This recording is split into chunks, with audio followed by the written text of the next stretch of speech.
আমাদের আরেকটা সুনামের দল সবার ভাইতে কথা বলে আপনাদের আমরা আল্লাহ পাকের দরবারে সর্বপ্রথম শুকরিয়া দিলাম।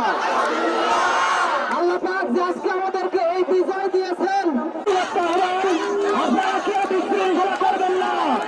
পুরো অন্যায় পদক্ষেপ ছাত্র ছাত্রীর জনতা খেলে তাদের বিরুদ্ধে আমরা কিন্তু অবস্থান নেব।